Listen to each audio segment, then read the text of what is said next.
You can look at that one. That's the one that's going to be the single shot on you. It's Vedder. Like Eddie Vedder. Are you guys related? Are you? Get out. No, you're making that up. No, I am. Really? How are you related to Eddie Vedder?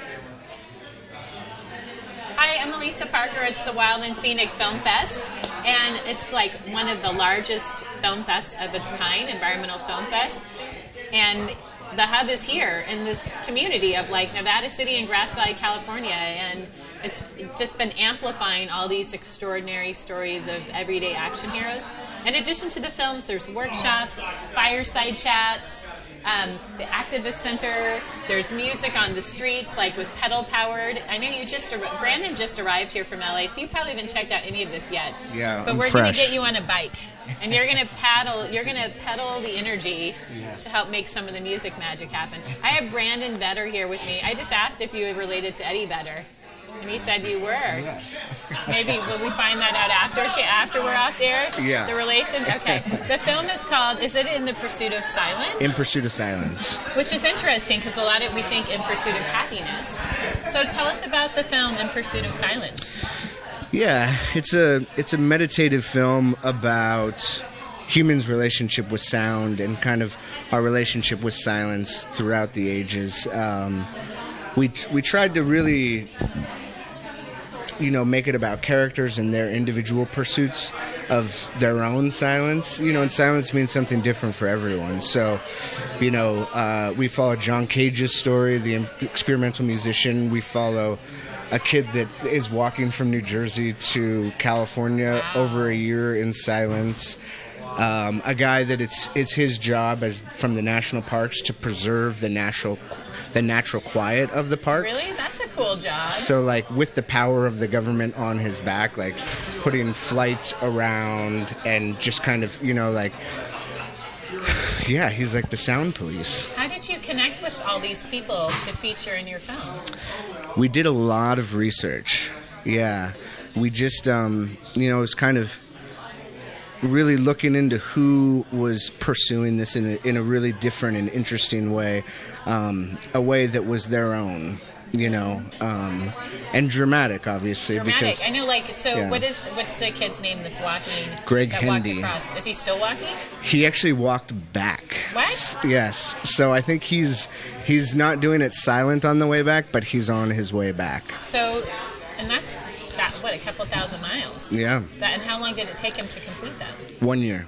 1 year. And what was the filming process like that as he was walking? Well, it became kind of hilarious because he's not, communicating with anyone. So his father was tracking his credit card purchases. And so he would get a credit card transaction and then call us, and we would have all our stuff ready, get on a plane, go to that place, and then kind of look at the map and say, okay, he probably is on this road, and then it was just a wild goose chase to find him. What did you learn about Brandon in that process of engagement? Because as human beings, that's often the first thing we want to do, is we start communicating via our voice with people. So what was that experience like with him, knowing that he never talked the whole time, right? Yeah. The whole time you're shooting and hanging out with him. Well, it's funny because our natural instinct was, because he writes everything to communicate. Yeah. So our natural instinct was to write as well. And he was like, you don't have to do that. Yeah. I'll write, you can speak. But just being around him and kind of getting into his rhythm just makes you more quiet. It makes you take in kind of all the moments that he must be taking in. And, you say half as many words and kind of see what that does. We did, when we were shooting the film, we tried to do periods where we wouldn't speak to each other at all for days on end. I'm thinking of one when we were in Japan, and we would just communicate over our phones, and getting that footage back versus when we're just being our normal selves, it was just so much more impactful, and it made it in the film a lot more because, giving yourself that opportunity. So, what was the inspiration behind creating the film in the first place? we had the last film that we made was called La Source, and we used this this documentary editing consultant named Nathaniel Dorsky, real famous silent filmmaker, experimental filmmaker, and he's a San Francisco guy, and he just blew our minds and totally changed the way that we really thought about the structure of film, and got kind of that, when they talk in music about the silences are just as important as the notes. We started to understand that in the filmic language. We actually asked him to make a film about him because the film stock that he made films on was going out of print. And, he respectfully declined, and was like, this would just change my process too much. But it kind of set us down this path of silence and trying to find a broader sense, and it got us engaging spiritually and personally, and kind of honing all the engagement from our whole life into, well, how would we tell this story? Yeah.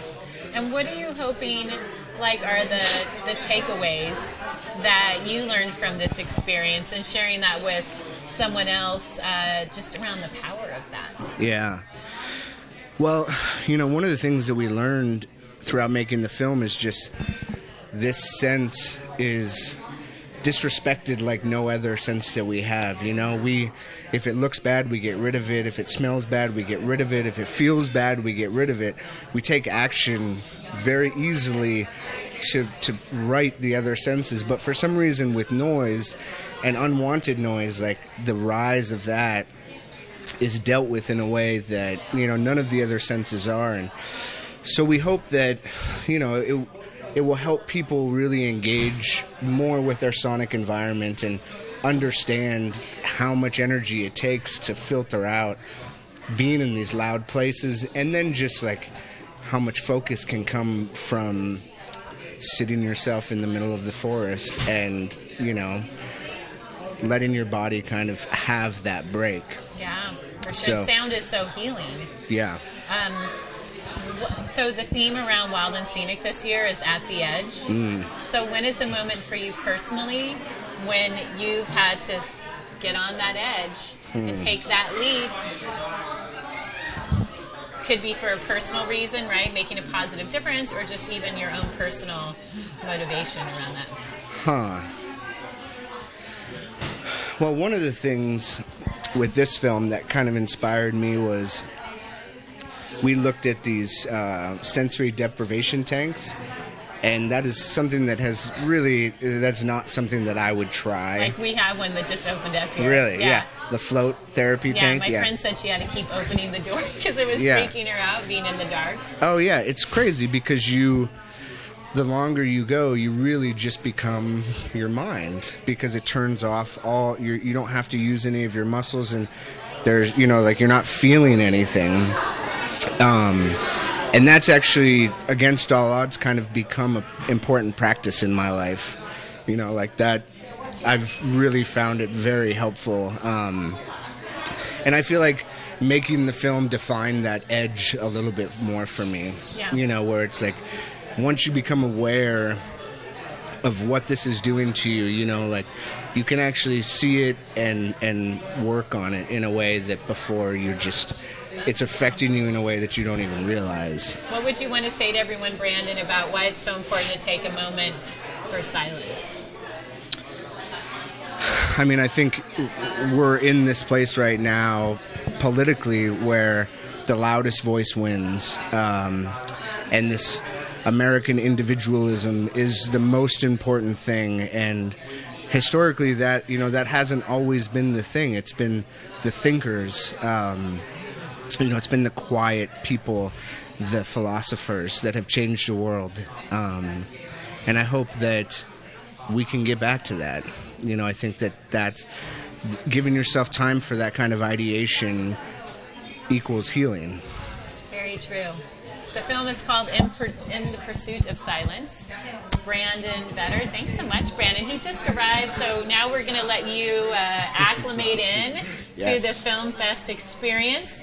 If you haven't been here before, I encourage you to come and experience it. It's like one of a kind, and it's really a magical It's a magical festival. It's a magical experience to be here, and you will be inspired.